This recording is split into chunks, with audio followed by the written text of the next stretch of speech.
Before we get to the movie, I have a viewer comment, Michael Lafferty. The first episode of Season 1 featured Matt defending a fake documentary, and the last episode of Season 9 features Matt talking about how much he hates fake documentaries. Strange pair of bookends. Well, he's talking about Nanook. Oh, yeah.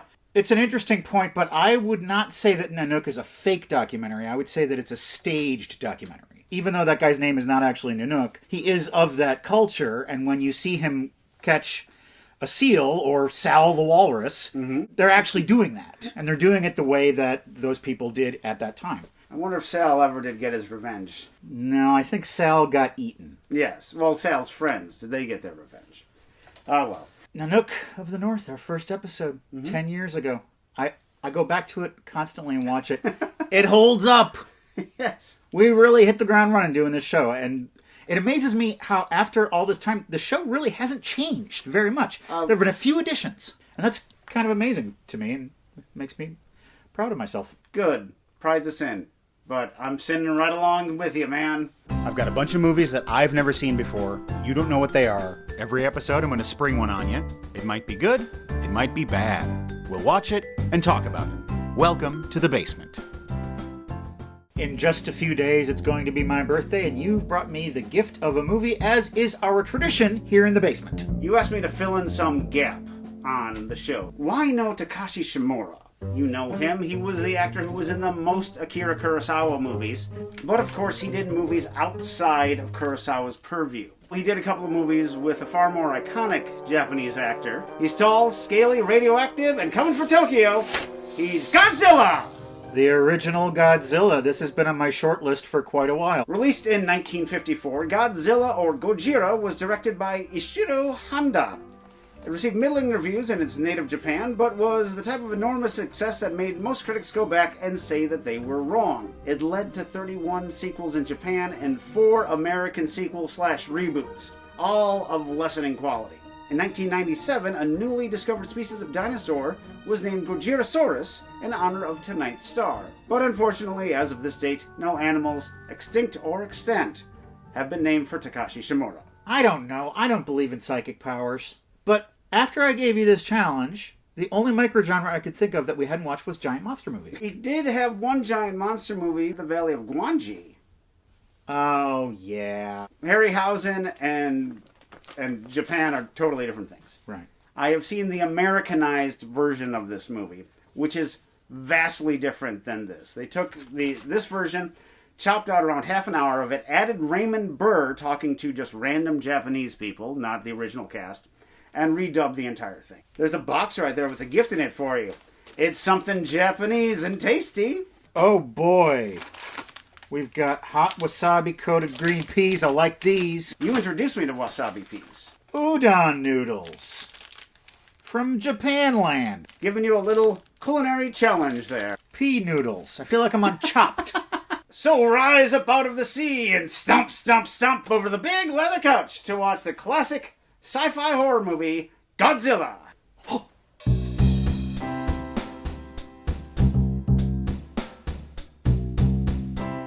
The Criterion Collection. Even if it's a boring movie, you feel like you're doing the right thing with your life. Now, is Godzilla the one who is friend to children, or is that someone else? We begin on a boat out at sea. A nice, relaxing night. Destruction, and they're dead. Meanwhile, back on land, Ogata is hanging out with Emiko. He's a handsome fella. Yeah. Wouldn't throw him out of the straw mat. They're 2 young folks who lead interesting lives, and we're going to find out more about them later. Boats are sent out to try to find this one boat. Bingo Maru is that really unwinnable bingo game that Captain Kirk triumphed at. Where there's no letters or numbers? Right. But somehow he won. A fishing boat fishes 3 survivors out of the ocean. It's called rock and roll. That boat doesn't last long either. Godzilla, that's just a myth. What do you young people know? We used to sacrifice a woman to Godzilla, and, it worked. But now we just have this dance. Ugh. If only we were back in the old days when the women were sacrificed. There's a storm that night. The water's frothy. The village is wiped out. Officials are assessing all the damage. All these houses collapsed. these pigs and these cows were taken into death. And we meet Professor Yamana. He's an expert on such things, and he's there to help. A human pyramid. There's a few huge footprints that are found, and the footprints are radioactive. I want my opera house! Oh! It's Godzilla! And then he goes away. Back at wherever the government has their meetings. This is Gertie the dinosaur. She likes to eat trees and rocks. This is not what we're looking for. Have had nothing to do with the creation of Godzilla. Is perfectly safe and has nothing to do with Godzilla. Boogie, boogie, boogie, Godzilla. We're not going to be able to stop it because it's radioactive. And as everyone knows, once you're radioactive and you live, you can never die. After I studied this trilobite, I ate it with Japanese udon noodles and hot wasabi peas. It was only lightly radioactive and it tasted wonderful. Strontium 90, the bad boy of the periodic table. Like I said before, H-bombs have nothing to... H-bombs are fine!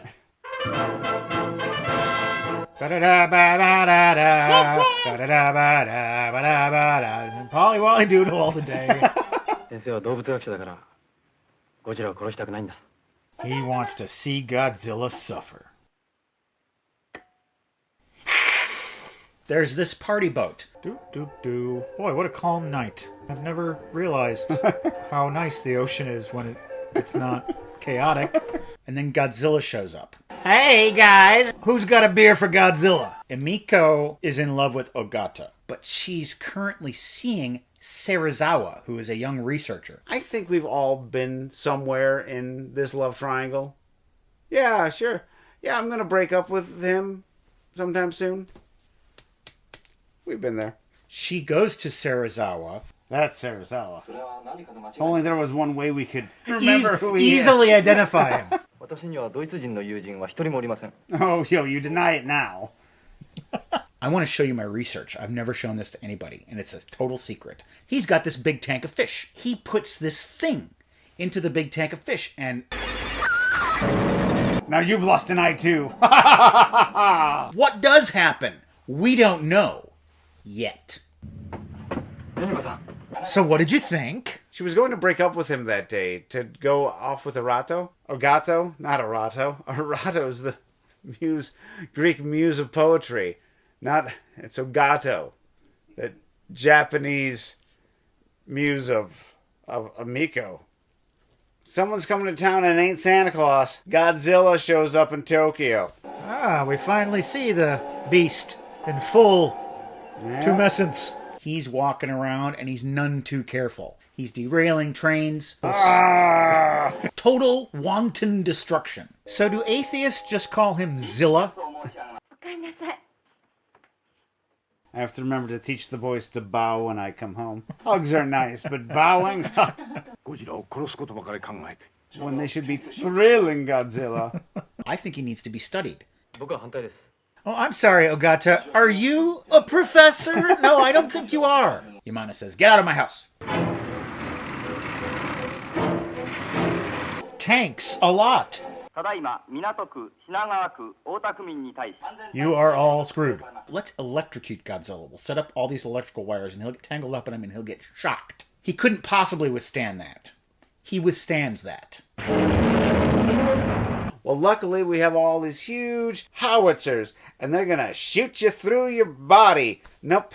It just bounces right off him, I guess. Godzilla has nuclear breath. Anything he breathes in on, it burns up. He goes through the city, stomping and burning and swishing his little tail. Well, looking at Godzilla's flabby thighs, he should really be doing this more often because he needs to get out and exercise more. Code 129. Send in Totoro. You never seen anything like this, folks. It's just he's a big creature. And he doesn't care. And if you want to encounter a sea of savings, come to the Tokyo JCPenney. But then the jets come in with their missiles, and they shoot missiles at Godzilla. Every one of them misses. These pilots are terrible shots. They do manage to drive Godzilla back out to sea. Going down here, see you later. Buildings have been destroyed. Lives have been destroyed. I'm pregnant with Godzilla's baby. I got a secret to tell you. This is the thing that Serizawa showed me. And we go back in time to the laboratory. And this time we see what happened to those fish. There was a little thing with bubbles coming out. And then suddenly the fish are all dissolved. It's Serizawa's oxygen destroyer. You see, first it destroys all the oxygen in the water. And the fish all die.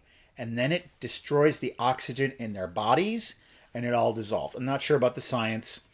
I'm no scientist. I'm just a clown who watches movies on his couch. But I think that's how it happens. I watched the Oxygen Network for hours. Why to threaten the government? I'm a mad scientist. You just thought I was a scientist, didn't you? No, I'm a mad scientist. This is how we kill Godzilla. Take me to Serizawa. Ah, welcome. That's what I always say to my girlfriend when she comes by. Ah, welcome. All right, so, do you like seeing fish murdered? Have I got the product for you? I didn't tell him, he guessed. We have to use this to kill Godzilla. Other governments will want this weapon too. It'll be just as bad as the H-bomb. If only I wasn't so oxygen curious. On the TV. Oh, there's a performance. It's a song of peace. And it's very moving. Okay, you can have the oxygen destroyer. One time use only, because I'm taking my notes and I'm burning them. This sounds like a deal. Let's go kill all the fish in Tokyo Harbor. An HR Geiger counter. It's all black and twisted. It's got a baby's face coming out of it. Yeah, it's very sexual. But not in a sexual way that anyone is aroused by. Except for HR Geiger. You carry the bomb, I make certain that nothing goes wrong, so they go down. Serizawa sets off the bubbles. Godzilla is overcome with a lack of oxygen. Kaneda! Akira! Tetsuo! Oh, Serizawa's not coming up. Let's haul him up by his air rope. But Serizawa knows this is a mission of no return, and he pulls out a knife. Cuts the cable so he can never make another one of these horrible bombs ever again. Godzilla's death farts. Godzilla also dies, and he turns into a big pile of skeletons. 'Twas bubbles that killed the beast. Whether it was bubbles from The Wire or bubbles from Trailer Park Boys, we'll never know. Up on the boat, everyone is sad. I want to break up with you. I'm going to marry the corpse of Susie. Whoa.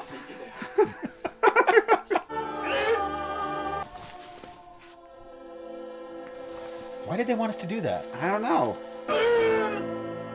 1, 2. Stretch, retract. We use more nuclear bombs.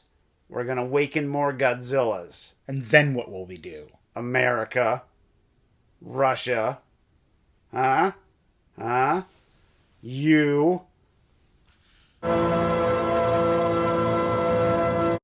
Godzilla. He will mess up your town. Is this the first anti-nuke movie? Wasn't that kind of a nuclear panic? Yeah, movie? I think so. Yeah. So I've seen a million Godzilla movies. Yes, and a million Monster Destroys Everything movies. But I think what sets this version aside from all the other ones, it shows destruction as tragedy. Yes. Whereas the other Godzilla movies tend to revel in the destruction, and it's destruction as entertainment. But here we see the human cost of Godzilla's rampage. And so it really brings home what a disaster does to a community and to a city. It had to. You couldn't tell this story in Japan 9 years after the war without it being about destruction. You had to be realistic about the destruction. There is so much war imagery, whether it's that small cottage being stepped on at the beginning of the movie, to the woman on the street with her 2 children saying,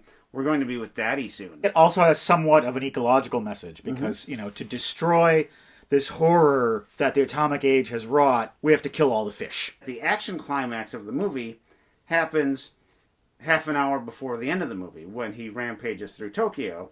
The emotional climax of the movie happens at the end, where you have the scientists who have to deal with the fact that they have made this thing. They can only destroy themselves to make certain that more destruction doesn't happen. So this is the first Godzilla movie. It's our intro to Godzilla. Yes. It's got different rhythms than the other films. This did not have as much of something that Godzilla movies tend to have, which are characters narrating what happens. He's going for the bridge! And then Godzilla steps on the bridge. Look, the planes! Yes. They're not working! You don't see as much of that in this, and so as clumsy of a technique as that is, it does let you, the audience, know what's going on, which would be nice, especially in a movie like this, where so much of it is so dark. And the darkness probably helps because you believe more that this thing's actually happening. It's like the darkness lets them cover up the line between... The zipper in the back of the suit. Well, yes. There's Godzilla in the distance and there's people running around down here. Right. And how do you have these two things at once? It's because it's dark right here. And it felt more like a night bombing. And you're just kind of running around confused in the dark. It did seem like that there was a guy in a suit. I have his name right here. Haruo Nakajima. The suit underneath stage lights get up to around 140 degrees. Evidently, he passed out a lot. You're a big fan of Takashi Shimura.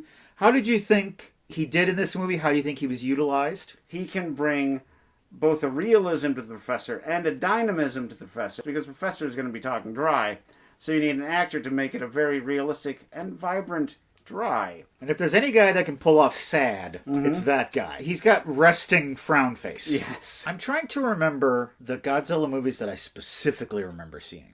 I remember seeing Godzilla versus the Smog Monster, which featured a lot of disco scenes. People dancing. And then the Smog Monster came through. And then I remember Godzilla and Mechagodzilla. Do you remember the one where Godzilla has a son and he can talk? Son of Godzilla? Baby Godzilla. And Yeah. he would talk. He would say, "Ow, Dad," or whatever. Did I do that? I don't know. That's another thing that later Godzilla movies had a lot of humor in them. This does not have a second of humor in it. No. Edgar Wright should make a Godzilla movie. No, I think Edgar Wright should make an everything movie. And I think he should do it with no CGI, like the old style. Yeah? Like just models and suits. Do you want him to make it as a comedy? I don't know. I'm only just coming up with this right now. Or Robert Rodriguez probably would do a good job. Rodriguez. He's the man right there. Yeah. And the only one who can destroy Godzilla, Danny Trejo. Worst Godzilla director? Lynn Ramsey. Mike Lee. Mike Lee's Godzilla. Well, Godzilla has now shambled off into the distance, and now we are going to shamble on over to Tenet. Night to Night writes, what are your thoughts on the new Christopher Nolan movie, Tenet? I had a horrible time because I couldn't hear anything. The plot is confusing enough on its own, but it's even more confusing when I can't hear what anyone is saying because of the horrible sound mixing. Seen it. 8 minutes into it, I was lost. And I didn't want to find myself. As soon as they said, these objects are from the past, and then But the future. they fall into your hand, I was like, I'm out of this. And I only had 2.5 hours to go. This movie is full of endless time travel cliches. We don't know where he is or when he is. But it is Christopher Nolan's most inevitable movie because he has been fascinated with time going all the way back to Memento. Yeah. And doing tricky things with time, like how it spells Tenet is 10, 10, and then at the end you have a whole bunch of people going 10 minutes forward and a whole bunch of people going 10 minutes back. All of stuff just to impress people on their 13th viewing of the movie when they're trying to still figure things out. But I don't want to go back to this movie to figure it all out. It should have been a mini-series. You watch an hour of, and then you think about it for a week, and then you watch the next hour of it, and then you can put the pieces together that way, instead of trying to cram so much in that they didn't even give the main character a name, let alone a backstory. Dan Mann, 1950. Have you seen Charlie Kaufman's film I'm Thinking of Ending Things? The choices of the cast were perfect and the acting is nothing short of amazing. Seen it. Seen it. I was not looking forward to seeing this. I thought it was going to be very challenging without a lot of payoff, like Synecdoche, New York. I thought it was going to be very depressing. Actually, I loved it. I could not believe how much I love that movie. And I understood it all. Yes. It's about loneliness. And it's about someone who's never really had a connection. They take a breakup drama and they make it into a horror movie without actually becoming a horror movie. There's a lot of things that I think I don't understand what they mean, but I don't think they mean anything.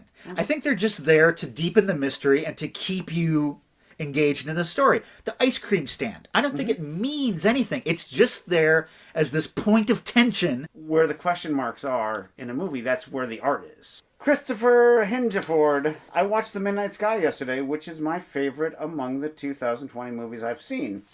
Seen it. The Midnight Sky is the best bad movie I saw in 2020. Acting and casting is impeccable. Special effects, wonderful. The camera work on it is great. Clooney's beard, perfect. Yeah. But the movie just doesn't work.